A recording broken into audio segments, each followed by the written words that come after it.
The Australian Air Force Cadets mission is to inspire and develop young people in an air and space environment to achieve and maximise their potential to contribute to Australia's future success.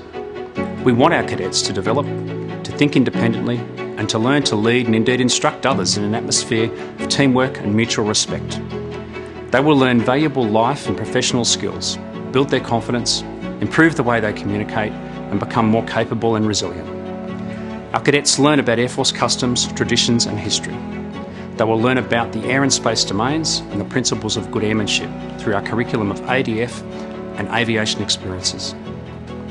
Our training program also has a focus on science, technology, engineering and mathematics, with activities involving unmanned aerial vehicles, cybersecurity, virtual reality simulation, robotics, rocketry, space and flight simulation. And they spend time on field training exercises, where they learn to lead and work as a team to be comfortable in adventurous and challenging outdoor environments. The AAFC is an organisation that prepares young people for whatever their future may be. They will develop skills, knowledge and attributes they will keep for life. For more information and eligibility requirements, go to airforcecadets.gov.au.